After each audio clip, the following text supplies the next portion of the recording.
And this is the John Van Meter case. On Halloween 2004, John Van Meter, a woodsman from Wisconsin, had attended a conference in Sonoma County, California. And after the conference, he was driving home, and he saw 5 or 6 automobiles, black automobiles, with people in them, driving into the woods. He did a U-turn and came back, and a safe distance from what was taking place, he could see a fire. He could see a girl in the nude tied against a tree. And most of the people there were in the nude. And he said, this is not right. So somebody shot at him. And he got his gun out. Being a woodsman, he carried a gun. And he shot back. Long story short, he shot and killed 4 of them, broke up the ceremony, and rescued the girl, carried her over and put her in the car. The others scattered, and he chased the leader into the woods and shot and killed him. Okay, he had a pretty exciting evening that night, didn't he? He looked at the body of the leader and took a card out, a little business card out, and on the back of it was a 202 area code. The next day he called, and a female answered, Federal Bureau of Investigation. The next day he called, and the line had been disconnected. And when he was chasing the leader through the woods, they had a running conversation, and the leader said, we have the police and the FBI in our hip pocket here.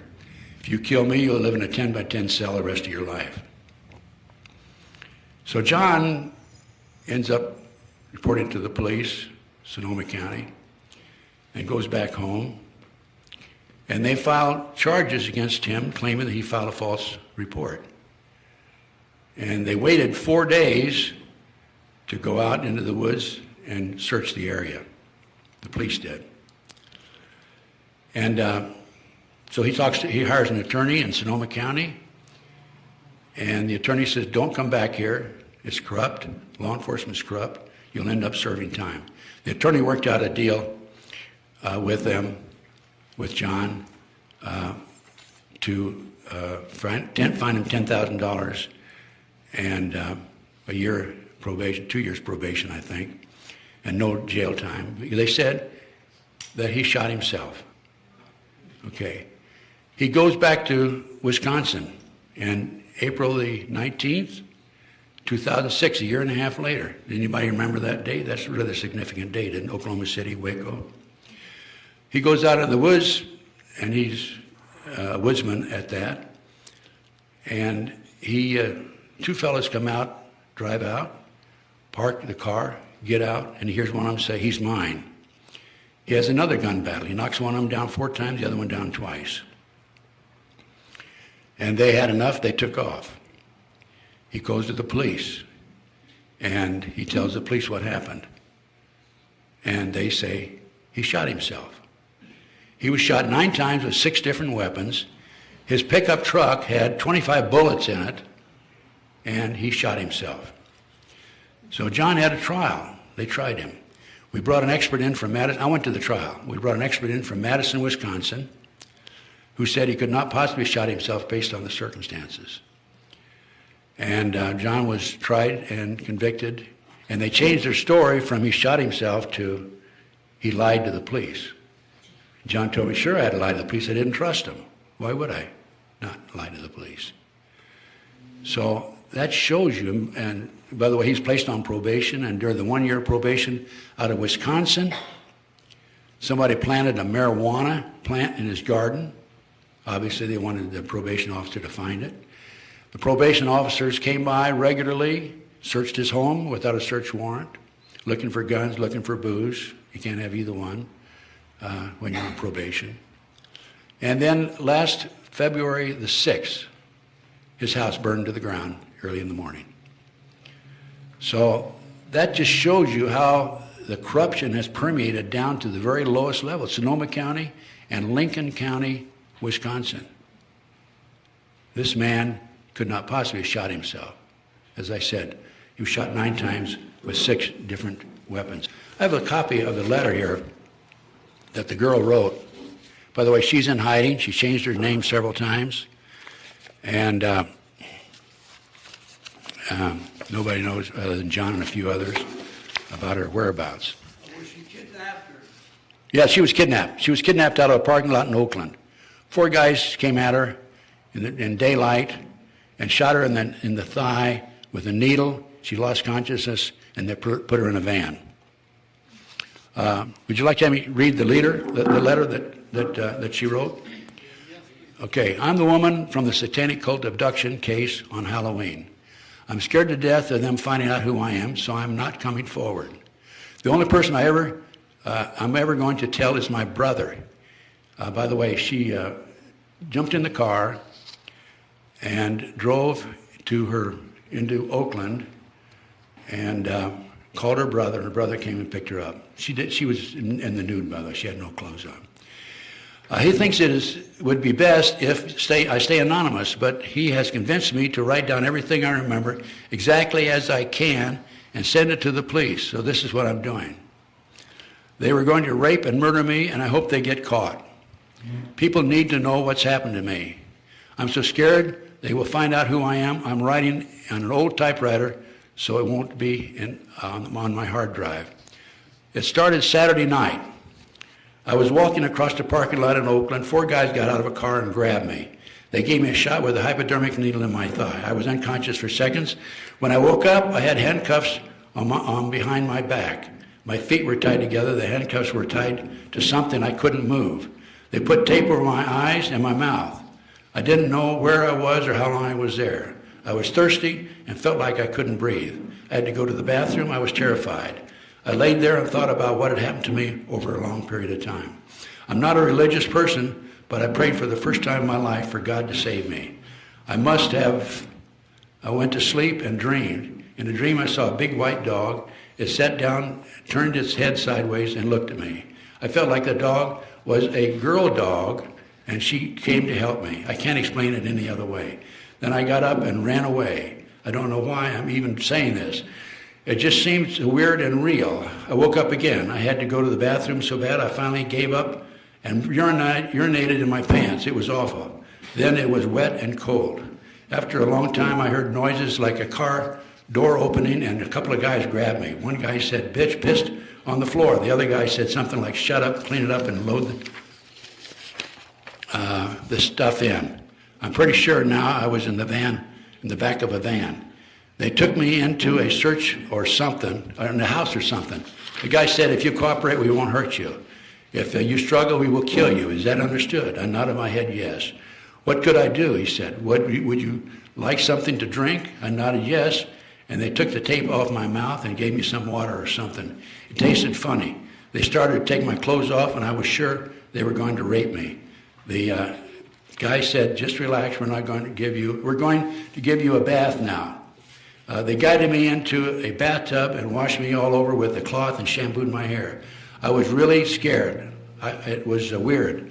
They dried me off and blew my hair dry with a blower dryer and a brush. They put tape back on my mouth and put a white terry cloth robe on me. They set me down on the chair. I couldn't see anything because the tape on my eyes. I could see I could hear voices in another room. I was getting pretty sleepy. I think that there was something in the water they gave me. Then a couple of guys got to me. They took me out and put me in the back of the van and drove away. I knew there were other people in the van, but they didn't talk. They just played this loud, instrumental, heavy metal music. They drove me for a long time. I felt very sleepy. After a long time, the van stopped. The couple got me out. My feet were bare, and I was standing in dirt. I heard a lot of people talking quietly. I heard clicking noises in the van. A guy beside me said, "What are you doing?" The other guy said, "Getting ready for sanitizing after." Then the first guy said, "Dude, we haven't had the party yet." I thought it was so weird I remembered it. Then I heard a woman's voice say, "This is the sacrifice." She untied my robe and put her hands on my breasts. She said, how did she test? A guy said, "Perfectly." She put her body next to me. I could feel her, she was naked. She said to my ear, "I'm going to drink your blood." I felt suddenly very sick. I started to collapse. A big guy picked me up and walked with me. Then they set me down and took off the handcuffs. They tied my hands and arms and put a rope around my neck. They took the tape off my eyes. I was in the forest. They had tied me to a tree or something. I was so scared I was shaking. I knew I was going to die. 4 naked women walked to me. One was wearing chains with rings in her nipples, and she had a big knife. She ripped the tape off my mouth and touched my breast with the knife. Then she jabbed at my face repeatedly with the knife. I was terrified. I wanted to kill her, the bitch. They tied the rope open behind me. They touched me. I don't want to be graphic, but they did sexual things to me. They made me have an orgasm. Then they did things to each other and masturbated and had wild orgasms. The bitches. This was the worst, awful woman were doing this to me. I hope they all get terminal disease and rot in hell. Some guys unrolled a big plastic sheet in front of me and made a fire. It was getting dark. A bunch of people gathered in front of me. They were all naked, and they started chanting some weird language. A man came and stood in front of me. He was older than the others, maybe 30. He was over 6 feet tall and a real lean build. His hair was almost black, so was his beard. He had weird eyes. Somebody was behind me and pulled the rope tight on my neck. He had his hands on my breast. I stared at him. He stared at me and never blinked. I couldn't help looking into his eyes. It was like hypnosis. He put me in a trance. It was like staring at a snake. He began to put his penis in me. Then I heard him loud yelling and guns shooting. The snake-eye man jerked away from me and stood looking through the forest towards the noise. Everybody ran to the trees. The snake man poured water on the fire and walked away quietly. Then I heard him say, "Kill her." A naked man came forward towards me with a knife. A man came running up with a silver gun and shot him right in the front of me. He was big and tall, old man, and he had a white beard. That's John Van Meter, by the way. That's the one that was tried. And he had a white beard. I heard a loud bang behind me. I saw the shot hit the old man in the side of his stomach and knocked him down. He shot back multiple times while laying down and got up, started cutting the rope on my arms and with the knife. Somebody else shot at us, and the man shot back. Then he said something like, "Hold on, girl, I'll get you loose," or something. I fell down. The man picked me up with his arms around my waist and walked away fast. He shot me his gun twice and yelled very loud, "No more harm will come to this girl." Then he said something about coming straight from God to kill them all. He called them sons of bitches and said he was going to kill them all. I'm pretty sure that's what he said. I think he scared them. Nobody shot at us anymore. We got in the car, and on the road, I think he asked me if I could drive. I said yes. He put me in a car and said something fast things. He put me in the car and said some fast things to me. All I really heard was "Go home and stay anonymous." I couldn't believe he was going with me. Wasn't going with me. I couldn't believe I was going to live when I was so sure I was going to die before.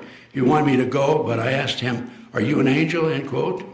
I'll never forget his eyes. He had blood on his face, but his eyes glowed brightly blue, like they were fluorescent or something. He said, "No, but one sent me to you." He said, "Now go, I'll call the cops," and slammed the door. I hated to leave him. I felt safe with him. I don't know why he wasn't going to go with me. I drove as fast as I could. I almost ran off the road a couple of times.